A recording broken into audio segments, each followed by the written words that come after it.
Hello, আসসালামু আলাইকুম। Welcome to my new blog. আজকের ব্লগটি হচ্ছে মিরপুরের কোথায় খুব সুস্বাদু মজাদার ঝালমুড়ি পাওয়া যায়।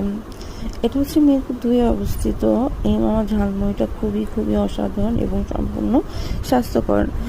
এই ব্লগটি করার পিছনে একটি কারণ হলো ওনার সাথে আমি কথা বলি, কথা বলার পরে জানতে পারি যে উনি সব কিছু হচ্ছে বাড়িতে তৈরি করে, কোনো একটা জিনিসে নিজে বাহির থেকে ক্রয় করে না। ফুচকা থেকে ফুচকা, তারপরে হচ্ছে বেলপুরি, যেটাকে আমরা হচ্ছে ঘুগনিপুরি বলে থাকি।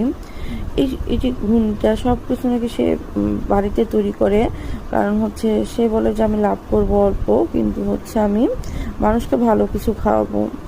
তো আমি ওনার ঝালমুড়িটা টেস্ট করেছি, তারপরে হচ্ছে ওনার ফুচকা বেলপুরি সবই টেস্ট করেছি। খুব স্বাদটা ছিল খুবই অসাধারণ। আর তোমাদের সাথে এটা শেয়ার করার পিছনে একটি কারণ হচ্ছে তোমরা এটা খেতে পারো। এটা যেহেতু খুবই সুস্বাদু এবং হচ্ছে খুব ভালো স্বাস্থ্যসম্মত ভাবে তৈরি হয়, এজন্যই। কারণ আমি চাই আমার ফ্রেন্ডস, আমার ফলোয়ার যারা আছে তারা হচ্ছে ভালো কিছু খায়। এজন্যই ধন্যবাদ। আমার চ্যানেলটিকে ফলো করবে, লাইক করবে।